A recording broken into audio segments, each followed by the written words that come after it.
All right, so I am house sitting at this beautiful cabin in Echo Park.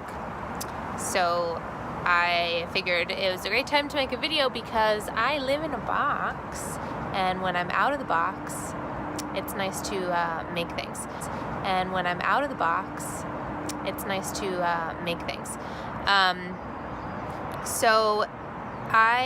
This is an advice video, but I'm just going to share with you 2 pieces of advice that I've learned on my sort of journey to ever present and ever unfolding journey to better mental health. I have had to do a lot of work on that. I was raised really Christian in a really destructive environment, unfortunately, and an abusive environment.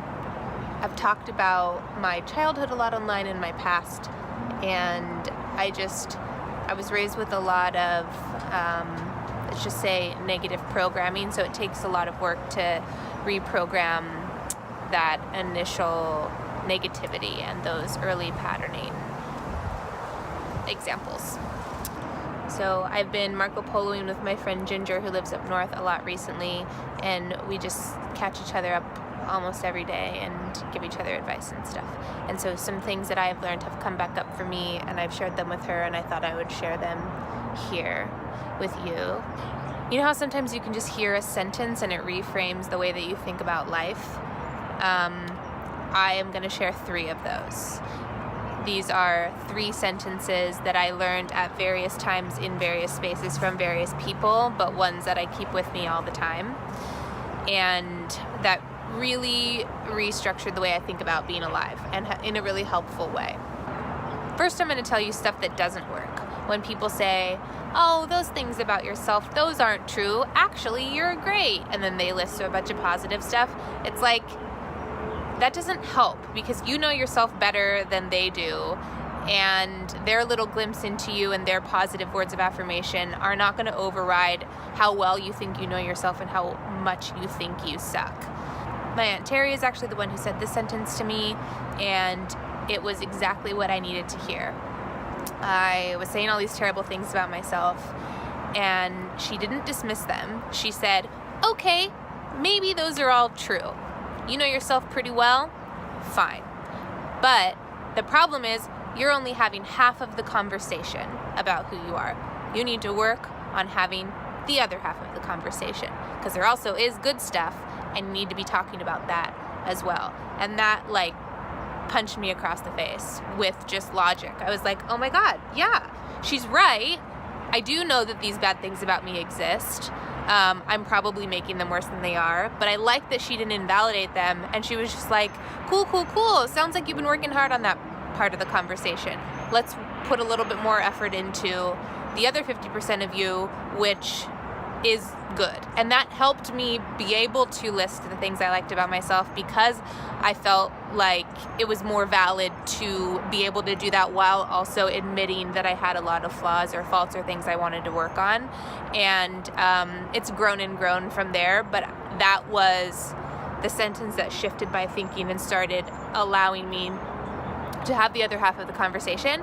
And now I've practiced it so much that my neural pathways have changed, and my baseline now is positive self-talk. I don't have to try to do it anymore. That's my baseline, and if it's not positive, then I know something's really off that I need to focus on. So that has been really helpful. Hopefully it can be helpful for you too. Another sentence that really helped me and helped me grow, and this will be something I'm working on forever too. I don't even want to just say other women, but because I know men have body image issues too, but I, like almost every woman you know in America, has always had body image issues.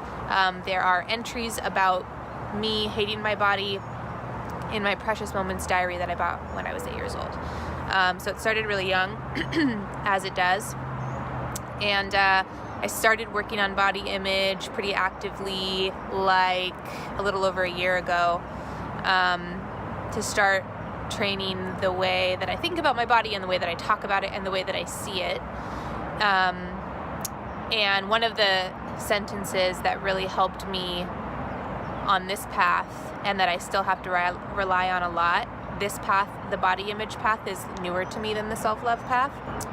But the sentence is, my body is my home and I am a loving home. I was like, okay, that's a good way to think about it. I live in here, and I rage against being raised in a home that I didn't feel was loving, and yet I'm recreating an environment, a home for myself that is also not loving. That kind of helped me realize how much I disagreed with the way that I would talk to myself about my body. And I'd be like, oh right, I am a loving home.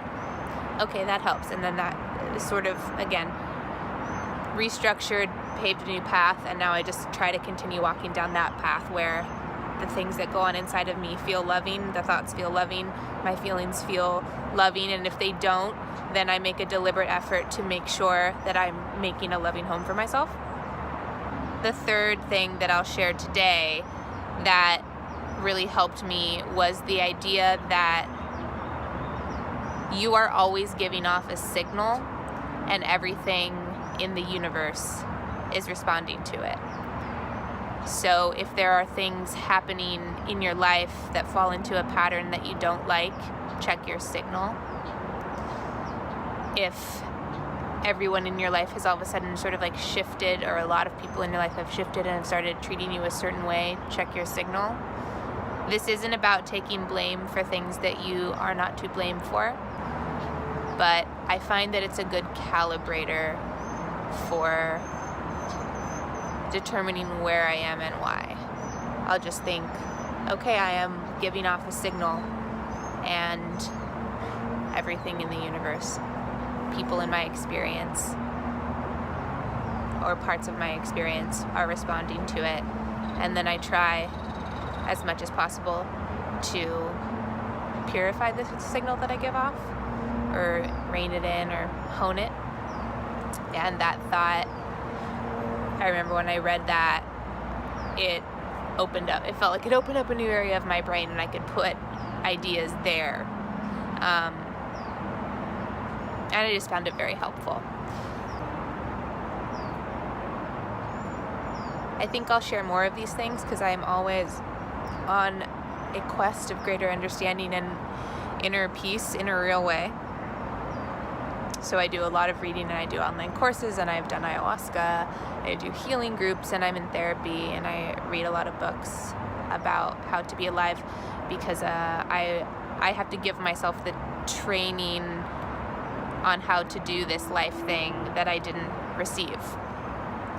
And it's fun. I'm at a place with it now where I really enjoy it, and it's not a constant. I think there's a time when you start to work on self-love and like helping yourself that is extremely painful, because you're excavating trauma and just a bunch of bullshit that happened to you before you had autonomy and stuff, and that can be really hard and very intense and very scary, and that stage can make you want to stop and ignore it and go back to, like, you know, drinking wine and watching movies and not thinking about your life.